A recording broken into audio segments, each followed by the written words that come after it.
In today's video, here is a nice problem that was suggested by viewer. Here is the following statement. Find all natural numbers a such that we have this following equation.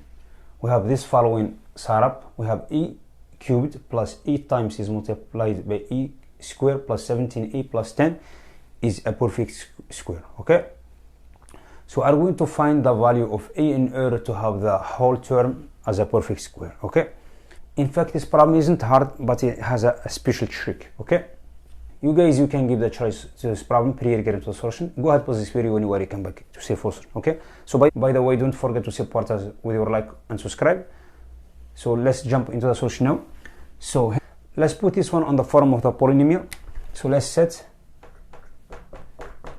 f of a equals e cubed plus 8 times is multiplied by e squared plus 17a plus number 10. Okay, since we have the cubed power here, so we are going to check where we can find the roots for this polynomial. Okay, so let's calculate the output of f of minus 1 by guessing. This one is giving us f of minus 1 is giving us minus 1 cubed plus 8 is multiplied by minus 1 squared plus 17 is multiplied by minus 1 plus number 10. Calculating this one actually is giving us 0. Okay, so which means minus 1 is a root of this for this polynomial. Okay, so which means this function, this polynomial is going to be factorized on this form. So f of a,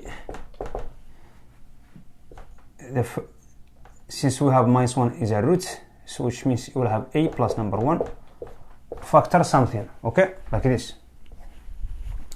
So let's put the first term here. The first term, actually we have the coefficient number 1, so we are going to have e squared here. So we need to determine the last term. Last term actually is the same thing.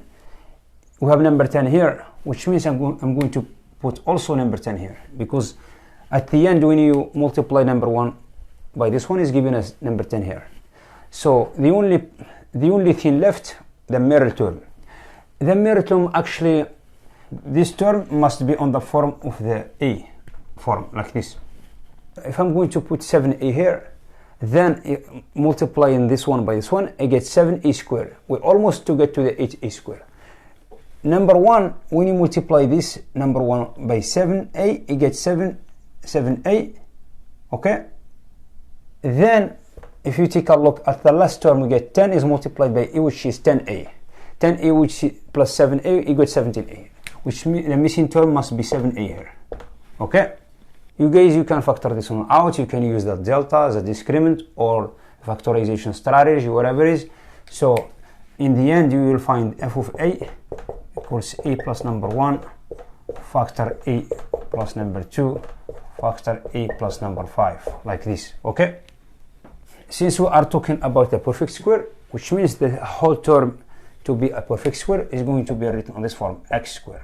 Okay, here is the thing here. So in order to solve this equation as a product, so this term divides this term, also this term divides this term, this term divides this term, because all terms share the same quantity here. Okay, so which means all this term must divide this one. So we are not going through this one because it's more challenging to solve like this kind of equation, but I'm going to use very nice method here. So by guessing and check too many values here, you are going to prove above some points you have no solutions for this equation. Okay, so the point that I'm going to prove, let's suppose if a is strictly superior than 1. Okay, which means above these points we are going to prove we have no solution for this equation. Okay, so what this means, a is strictly superior than 1, which means a must be equals number 1 plus some natural number. What is a m? Is a some natural number. Or when we're talking about natural number, that means we are not going to include number 0 here. It will be number 1 and up.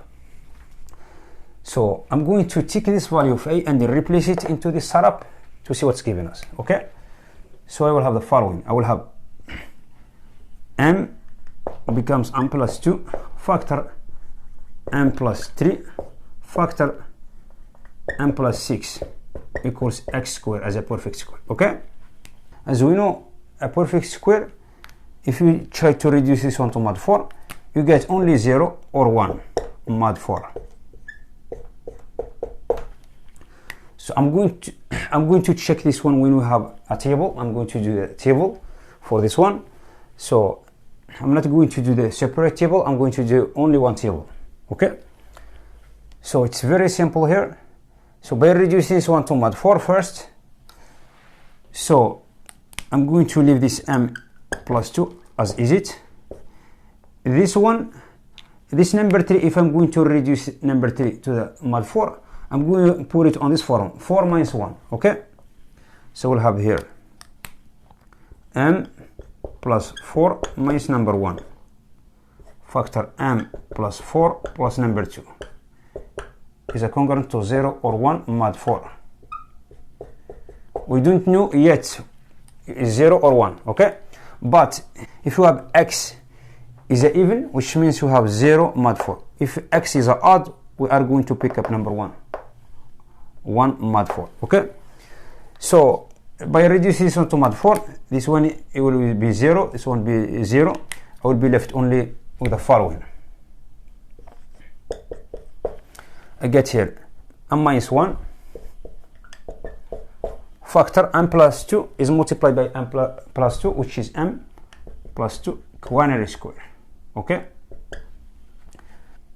I get m minus 1 factor m square plus 4m plus number 4. So the all is reduced to the mod 4. So this one will be 0, this one 0.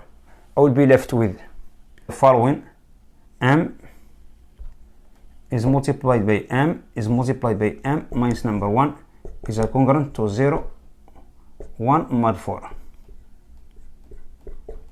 Okay, because where we know x squared, it can be 0 or 1. Okay, either one. So if you take a look carefully at this term, m is multiplied by m minus 1 is an even, which means the whole term is an even. Okay, if this one is an even, which means x squared is also an even. Okay, if x squared is an even, which means you are going to take 0. Okay, which means finally, thus this equation f of a is a congruent by m squared is multiplied by m minus number 1 is a congruent to x squared, which is congruent to 0 mod 4. Okay, since we found this one is even, which means x is even, so this is going to take this form. I'm going to split these two terms. I get here m squared, m cubed, I'm distributing this one, m cubed minus m squared is a congruent to 0 mod 4. Equivalent, I get m cubed is a congruent to m squared mod 4. So I have ended with this nice statement. Now we are going to go through the table to check what's the remainder of this one, what's the remainder of this one. So in order to have the statement true, we must have the same remainder. Okay, are saying for divide this difference m cubed minus m squared, which means both terms m cubed and m squared must have the same remainder. Okay, that's what I'm going to do now. I'm going to go through the table. So I will have the table here. I'm going to take m and m squared and m cubed. Okay, we have the following values: 0, 1, 2, 3, 4, 5, 6, 7, and so on and so forth. Okay, so I'm going to reduce this one to the mod 4. So 0 stays 0 for both terms, Number 1 stay number 1 for both terms. Number 2 square, which is 4, actually is 0 here. Also this one is given as 8 is 0. For number 3 you get m square, which is 9. 9 will have number 1 as a remainder because 9 is 1 more 8. And also m cubed, it will have 3 cubed, which is 27. 27 is 3 number more 24. I'll have the remainder 3 here. For number 4 I get 4 square, which is 16, which is 0 because 4 divides 16. For this term I get here 4 cubed, which is 64. 64, 1 more 63, the remainder will be number 1. For number 5 I get 25, 10, 25 is 1 more 24. 4 cubed I get 125. 125 is 1 more 124. Number 6 is 36. 36 is 0. And for m cubed I get 6 is the same as 2 is multiplied by 3 cubed. Okay, reducing actually to this one, to the mod 4, you get 0 here.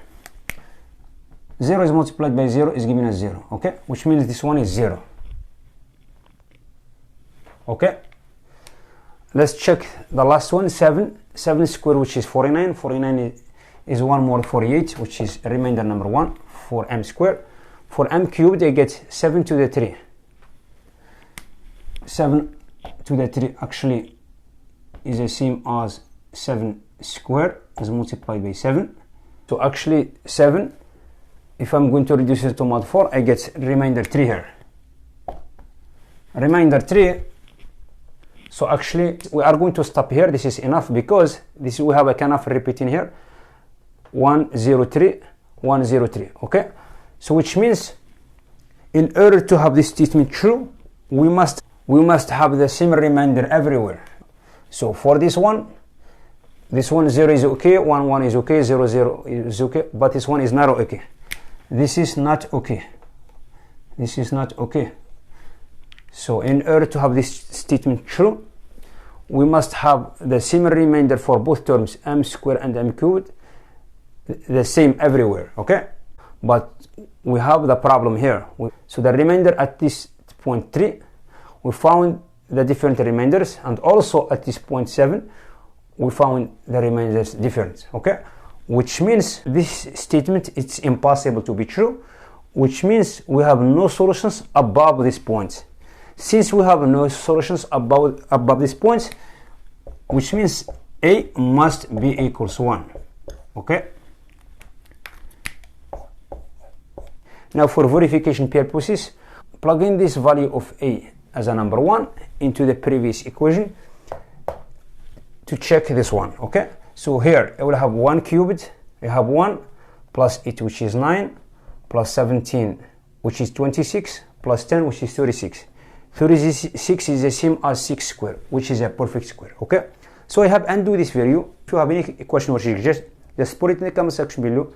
By the way, don't forget to support us with your like and subscribe. Thank you for watching. I will see you in the next video. Bye.